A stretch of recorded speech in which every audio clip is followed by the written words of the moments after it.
Okay, so we're live here, and I do this every Friday, uh, and it's my way of giving back value. And these are just tips, tools, strategies, things I'm focused on for myself as I'm building out. I've got 4 businesses I build out, and like you, I'm grinding away every day, having to close business and build relationships and do it the right way.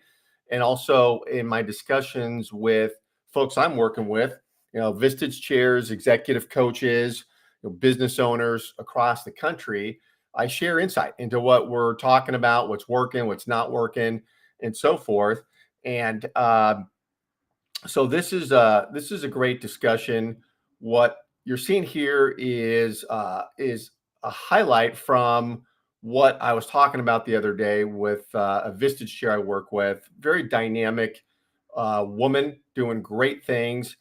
And as we're building, nurturing, just grinding away with her practice, the discussion for us was about, okay, we got to get laser focused on who to call, time blocking, reaching out. And even though we've got all of these channels going on, which I'm going to describe here in a second, calling, individually, if you're growing a practice, is awesome. Got to be done. Nobody likes to do it, but it's about taking the emotion out of it, being organized, time blocking. It's just part of your identity every week in making calls, but it's not cold calling 500 calls a day. It is strategic calls to people that are engaging with you. And so I'm going to go into this here. And so here are the channels where leads come from. And there's others that you may be involved with and should be involved with, networking, asking referrals. But for us, we're focused on LinkedIn campaigns. So leads come from LinkedIn campaigns. Now, doing this right. So people sometimes say, oh, I'm so sick of spamming, and people are just spamming on every platform. But LinkedIn's a networking platform. It's meant for all of us to be their network. So reaching out, doing it the right way. I'm not talking about just destroying people with products and services and connecting and pitching all the time. We all get those.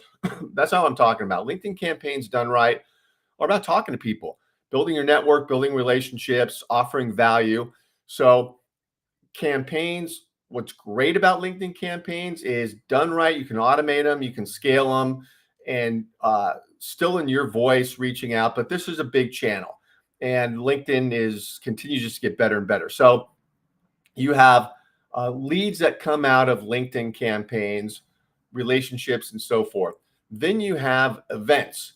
And so events are in-person events. Maybe you're putting on in-person events. I know with Vistage chairs, there are a lot of events that Vistage is organizing.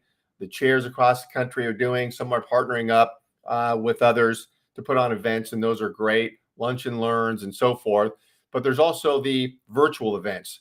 And for us, we focus a lot on LinkedIn events, using LinkedIn Live, LinkedIn events. These are tools we all have, and doing at least a monthly event to build authority and engage and convert. And events are fantastic. And LinkedIn Live and LinkedIn events are underutilized. They sync up with Zoom if you're doing events on Zoom and so forth. So the events are great. And if you went and Googled or searched on YouTube for events, how to use events to convert and build relationships, you get a million hits. It is a big thing, cottage industry. And so it's a great channel to have when you're building a practice. And what you're doing with those events is you're guiding, teaching, helping, offering value. Folks I'm working with have guest speakers on there sometimes, or they're interviewing their members in the case of a Vistage chair about the business of the member and how they're crushing it. You can just get so creative with these events, but the point is doing them. It's not a time-sucking endeavor. You do this once a month, and they're great. And what happens is you're inviting your first-level connections to these events. And so people are signing up, they're getting interested, and you see them. And it's a captive audience because those people stay in your LinkedIn event page unless you delete that page forever. So you can really follow up and execute, engage before, during, and after the events. And so these are just great, and they create engagement. People that are signing up, and they're handpicked leads. So it's not Tom, Dick, Harry, or Jane. And so you have those people that are connected to your event. And I always say that events that we do and events that you're going to do, the success of these things is the follow up. Obviously, you got to put the time in to organize the event, have compelling content, teach, guide, help. But it's the follow up. You can't just do an event, walk away, and forget about it. It's the follow up, getting the replay of the event out to all those who expressed interest, and certainly those who attended, and asking for a call, and really a strategic, tailored approach to each attendee, especially if you're going after A-list prospects like CEOs or C-suite executives. Really tailor that follow-up for each individual. But events are great at capturing people, your leads, who are interested in the content you're putting out there. So there's events, there's email nurture. And email nurture, love email.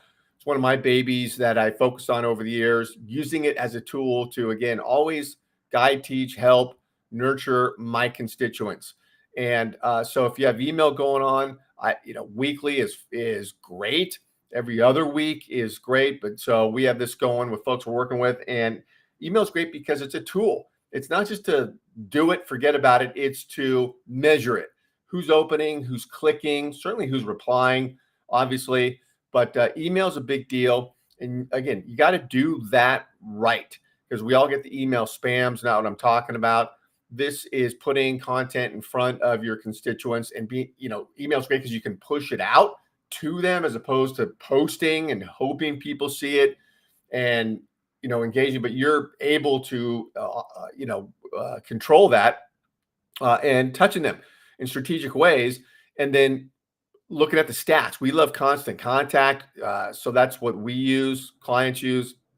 And you can really see the reporting on there. Opens, clicks.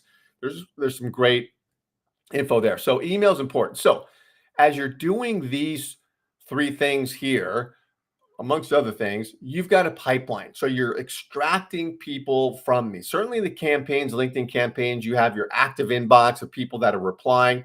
You're dealing with those people. And those are people to call. But there are people that connect and don't reply, to messages, but they go on your pipeline list. And so as you're doing these campaigns, you get a lot of connections, but people are busy, or, maybe they're not as active on LinkedIn, but you've connected with them. That's a big deal. They physically reached out, pushed a button, connected with you. They're in your pipeline, and they're cold, but you got to warm them up. But certainly they go on your pipeline list. And now you start thinking about nurturing them. Events, same thing. Email, same thing. So they just are going down, feeding this pipeline list. It's a document that you keep. We keep it for clients, but you keep that. And it has all the pertinent information on there, contact information. So now the question of who should I be calling every week, because it just is going to fall apart if me, you, or any of us start the week out. We're trying to figure out, what do I do this week? What should I do? You've got to have a process in place, stick to it. And certainly with calling got to be done, and it can be strategic. And this is what you do. So the calls are made to your pipeline list. From emails, you identify who's opening my emails, who's clicking on things in my email, especially if you're putting very strategic stuff in your email that they're clicking on, a landing site or a testimonial from a member, whatever it is, or a client. Those are people that are showing interest in what you're doing. They're active, they're opening, they're clicking on things. Those are people to call. So make a list of those people from the last email you sent. Who are those people? Call, put them on your call list.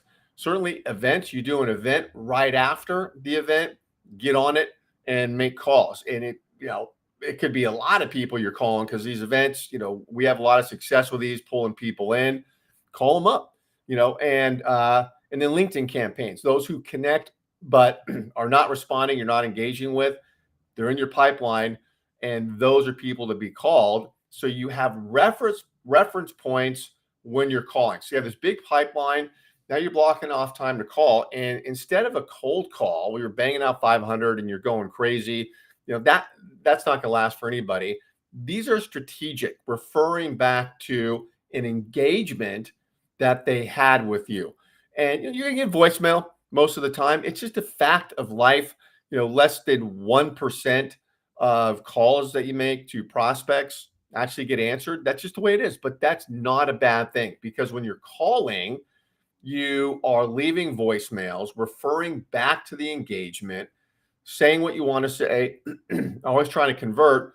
But people listen to voicemails and they're going to hear your voice, hear that you are articulate, and there just is that human interaction there with a voice and the way you're speaking that helps all of us. So here it is. This is the quick and dirty on who to call. Block time, carve it out, make it part of your identity each week, and the results will come. You just execute on this. Okay, we'll see you next Friday. Stay tuned.